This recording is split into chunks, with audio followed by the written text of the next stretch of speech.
नमस्कार। तो आज बात करेंगे प्रागैतिहासिक काल की। ठीक है, तो इससे संबंधित नोट्स बना रखें और प्रागैतिहासिक काल में क्या क्या हुआ था तो उसके बारे में थोड़ा सा जान लेते हैं कि क्या चीज़ है। ठीक है, तो देखो, वर्तमान तथा भविष्य की नीतियों के लिए इतिहास का अध्ययन आवश्यक है। क्या है? वर्तमान और भविष्य की जो नीतियाँ होती हैं उनके लिए क्या होता है? इतिहास का अध्ययन आवश्यक होता है। और इतिहास के अध्ययन के लिए इसे कालक्रमों में विभाजित करना एक उचित प्रक्रिया है। समझ गए? कालक्रमों में मतलब कि जैसे आपने मध्यकाल या आपने जैसे प्राचीन भारत का इतिहास हो गया, मध्यकालीन भारत का इतिहास हो गया और आधुनिक भारत का इतिहास हो गया। तो इस तरीके से कालक्रमों में इसको क्या करना पड़ता है? ठीक है, विभाजित करना उचित प्रक्रिया है। ठीक है, इससे ऐतिहासिक तथ्यों, प्रवृत्तियों के विकास, प्रवाह तथा निरंतरता की जानकारी का क्या होता है? हमें जानकारी प्राप्त होती है। ठीक है, तो चलिए इसके बारे में, प्रागैतिहासिक काल के बारे में पढ़ लिया कि क्या है, कैसा है, मतलब ठीक है, क्या चीज़ें हमें इससे प्राप्त होती है जानकारी। ठीक है, तो ये तो थोड़ा सा था, लिखा हुआ था। अब नोट्स की बात कर लेते हैं कि जो फैक्ट मैंने बना रखे हैं एनसीईआरटी से, ये ओल्ड और न्यू एनसीईआरटी से मिला के बनाए गए हैं। ठीक है, तो मैं आप लोगों को बिल्कुल एक बेसिक से सिखा रहा हूँ इस चीज़ों को कि तो बेसिक से मतलब शुरू से और लास्ट तक कैसे पढ़ना है, नोट्स कैसे तैयार करने हैं। आप खाली एनसीईआरटीज़ पढ़िए और नोट्स यहाँ से बनाइए जो मैं दे रहा हूँ आप लोगों को। ठीक है, तो चलिए अब बात कर लेते हैं कि भारतीय इतिहास का काल विभाजन। ठीक है, स्रोतों के आधार पर भारतीय इतिहास को मुख्यतः कितने 3 भागों में बांटा गया है। क्या? कितने भागों में?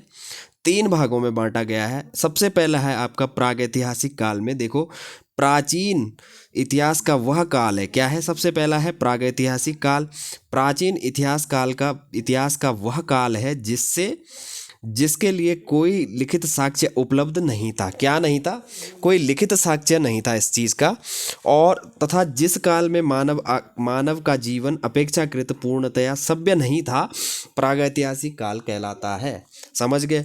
ठीक है, अब मैं समझाने लग जाऊंगा तो इस वीडियो बहुत लंबी हो जाएगी। मैं आपको खाली फैक्ट बताता हूँ, पॉइंट बताता हूँ, आप नोट करिए और इसको बार बार पढ़िए और लाइन को समझिए।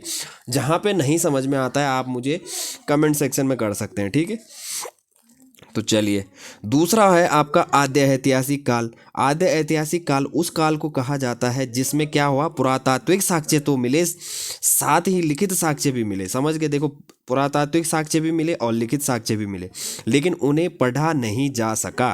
ठीक है, पता नहीं कैसी लैंग्वेज में है, क्या है, अभी तक उनको पढ़ा नहीं जा सका है। इस काल को क्या है? कांस्य युग भी कहते हैं। तो समझ गए, आद्य ऐतिहासिक काल को क्या कहते हैं? कांस्य युग काल भी कहते हैं। तो याद रखना इस चीज़ को। ठीक है, तीसरे की बात कर लेते हैं। अब आता है ऐतिहासिक काल। तो ऐतिहासिक काल का क्या होता है?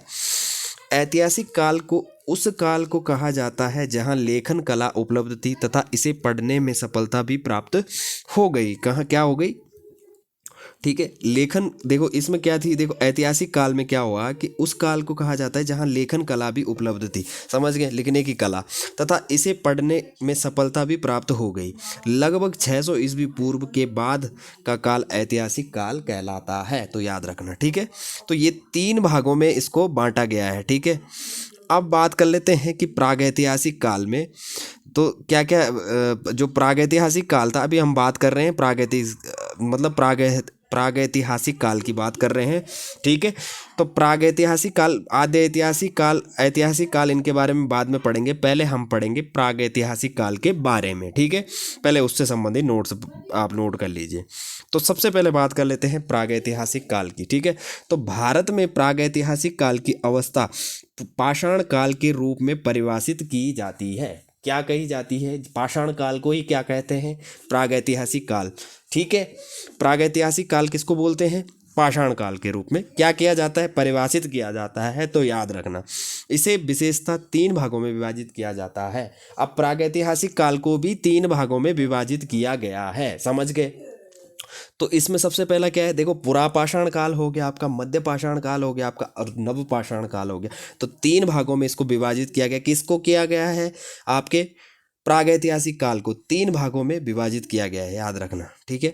तो चलो अब इसमें भी देखो, सबसे पहले अब इसमें हम पढ़ेंगे, सबसे पहले देखो, पहले हमने 3 पढ़े कि प्रागैतिहासिक काल, आद्य ऐतिहासिक काल, ऐतिहासिक काल। अब हम प्रागैतिहासिक काल पढ़ रहे हैं और इसको भी 3 भागों में विभाजित किया गया है।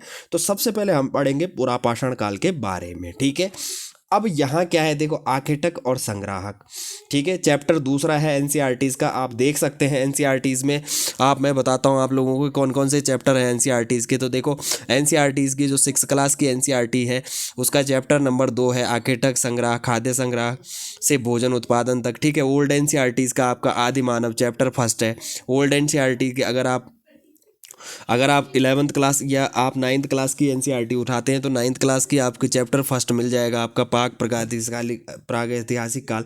तो ये इंक्लूड करके बनाया गया है और इस चीज़ को आपको इतना ही पढ़ना है, ठीक है। तो अभी इसमें बात कर लेते हैं कि पुरापाषाण काल, ठीक है। तो पुरापाषाण काल क्या है, मुख्य रूप से आखेटक और खाद्य संग्राहक का युग था। किसका युग था ये, आखेटक और खाद्य संग्राहक का। मैंने 6 क्लास की एनसीईआरटीज़ की जो क्लासेस आप लोगों को पहले दी थी, फर्स्ट सेकंड थर्ड, जो नोट्स दिए थे उसमें भी मैंने ये चीज़ें आप लोगों को पहले बता रखी हैं, ठीक है। अब मैं खाली पढ़ते जाऊँगा, मैं आप लोगों को समझाने की आवश्यकता नहीं है, क्योंकि ये आखेटक और संग्राहक के बारे में मैंने आप लोगों को बताया है पहले, ठीक है। और दूसरी बात ये है नोट्स, अगर मैं नोट्स आप लोगों को एक एक लाइन समझाने लग जाऊंगा तो इसमें मेरे हिसाब से ये वीडियो 2 घंटे की बन जाएगी। तो अभी मैं पढ़ूंगा, आप लोग इनको नोट करेंगे और इनको बार बार पढ़ेंगे, थोड़ा सा लाइनों को समझेंगे। पहले एनसीईआरटी पढ़ोगे, फिर नोट्स इनको बनाओगे और फिर इनको समझोगे, ठीक है, तब ज़्यादा समझ में आएगा। तो चलिए फिलहाल तो देखो, मानव भूमि पर प्लाइस्टोसीन चातुर्थिकी अति नूतन के आरंभ में उत्पन्न हुआ। तो आप इसको सीधा मेरे हिसाब से इतना बोल सकते हैं, मानव भूमि पर प्लाइस्टोसीन के आरंभ में उत्पन्न हुआ। यह घटना अफ्रीका में लगभग 26 लाख वर्ष पूर्व हुई थी, ठीक है। दूसरा पॉइंट है, आदि मानव ने के जीवाश्म भारत में नहीं मिलते हैं। मानव के प्राचीनतम अस्तित्व का संकेत द्वितीय हिमावर्तन काल में बताए जाने वाले संचयों में मिले पत्थर के औजारों से मिलता है, जिसका काल लगभग, देखो क्या है ये, देखो 25 लाख ईस्वी पूर्व माना गया है। तो याद रखना, ठीक है, जिसका काल लगभग 25 लाख ईस्वी पूर्व माना गया है। अच्छा, महाराष्ट्र के बोरी नामक स्थान से प्राप्त साक्ष्यों के आधार पर मानव की उपस्थिति 14 लाख वर्ष पूर्व मानी जाती है। समझ गए, कितनी, 14 लाख वर्ष पूर्व मानी जाती है।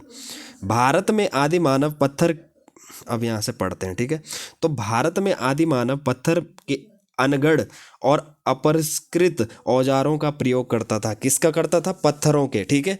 ऐसे औजार सिंधु, गंगा और यमुना के कछारी मैदानों को छोड़कर संपूर्ण देश में पाए गए हैं, ठीक है।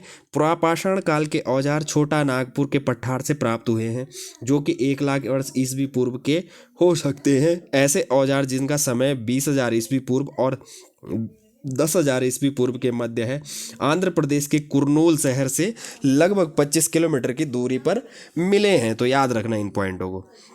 अच्छा, उत्तर प्रदेश के मिर्जापुर जिले की बोलन घाटी में जो पशुओं के अवशेष मिले हैं, उनसे यह ज्ञात होता है कि पुरापाषाण काल में लोग भेड़, बकरी, गाय, भैंस आदि मवेशियों का पालन किया जाता था। तो ये चीज़ें मैंने पहले बता रखी हैं, याद करना, इन चीज़ों को नोट करो।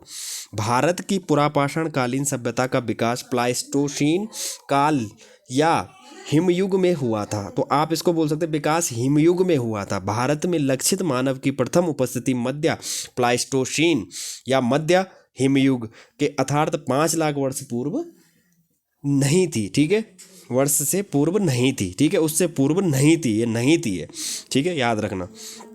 अच्छा, अब देखो पुरापाषाण काल की इसमें अवस्थाएं दे रखी हैं, ठीक है।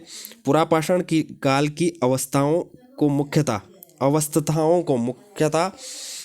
3 भागों में बांटा गया है। तो देखो, अब देखो, पुरापाषाण काल की जो अवस्थाएं हैं उनको भी 3 भागों में बांटा गया है।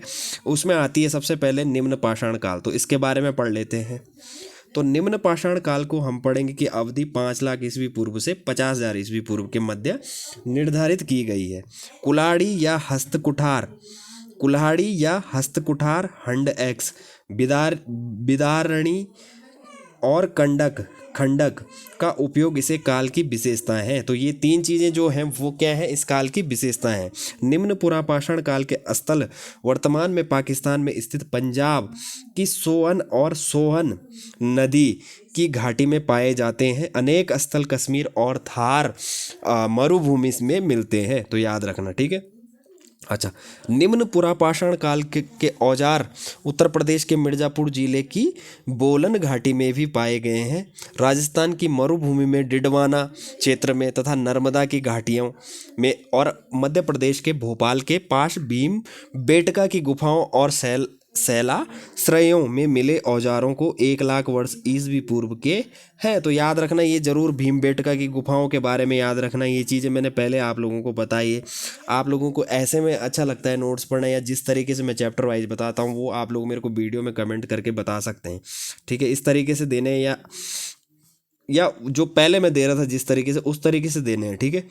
अच्छा, हस्त कुठार द्वितीय हिमालय अंतर हिमावर्तन के समय के जमाव में मिले हैं। इस अवधि में जलवायु की नमी कम हो गई थी। तो याद रखना ये चीज़ें, ये नोट्स हैं, ठीक है। ये कोई चैप्टर नहीं पढ़ा रहा मैं आप लोगों को, ये नोट्स हैं और नोट्स बराबर आप नोट करिए और इनको याद करिए।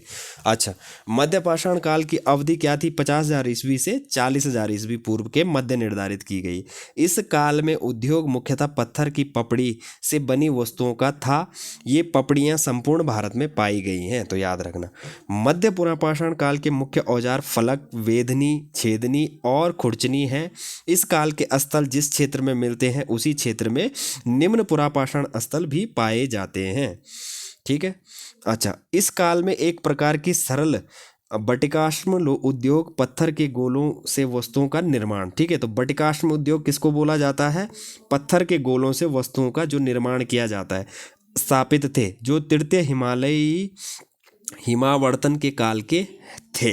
समझ गए? इस युग की शिल्प सामग्री नर्मदा नदी के तट के अनेक स्थानों पर और तुंगभद्रा नदी के दक्षिणावर्ती स्थानों पर भी पाई जाती है, ठीक है। तो ये हो गया आपका मध्य पुरापाषाण काल, ठीक है। अब उच्च पुरापाषाण काल की बात कर लेते हैं। तो उच्च पुरापाषाण काल की अवधि क्या थी? 40,000 ईस्वी पूर्व से 10,000 ईस्वी पूर्व के मध्य निर्धारित की गई है, ठीक है। इसकी डेट याद रखना, ईस्वी पूर्व। इस युग में आर्द्रता कम थी। इस अवस्था में विस्तार हिमयुग की उस अंतिम अवस्था के साथ रहा जब जलवायु अपेक्षाकृत गर्म हो गई थी, ठीक है। नए चकमक उद्योग की स्थापना और आधुनिक प्रारूप के मानव होमो सेपियंस का उदय उच्च पुरापाषाण काल की मुख्य विशेषताएं थी। समझ गए? उच्च पुरापाषाण में काल की बात कर रहे हैं। भारत में फलकों और तक्षणियों का प्रयोग होता था जो आंध्र प्रदेश, कर्नाटक, महाराष्ट्र, केंद्रीय मध्य प्रदेश, दक्षिणी उत्तर प्रदेश, बिहार के पठार में पाए गए हैं। उच्च पुरापाषाण काल में मानवों के उपयोग के लिए गुफाएं और शैलाश्रय भोपाल के दक्षिण में 40 किलोमीटर दूर भीमबेटका मध्य प्रदेश से मिले हैं। तो याद रखना इस चीज़ को, कहाँ से मिले हैं? शैलाश्रय भोपाल के दक्षिण में कितने? 40 किलोमीटर दूर भीमबेटका की जो गुफाएं हैं मध्य प्रदेश, वहाँ से मिले हैं, याद रखना। गुजरात के टिब्बों के ऊपरी तलों पर ऊपरी पुरापाषाणीय भंडार भी मिला है। क्या मिला है? पुरापाषाणीय भंडार भी मिला है। कहाँ? टिब्बों में, गुजरात के टिब्बों के ऊपरी तलों पर, जिसकी विशेषताएं हैं फलकों, तक्षणियों और खुरचनियों का अपेक्षाकृत अधिक मात्रा में पाया जाना, ठीक है।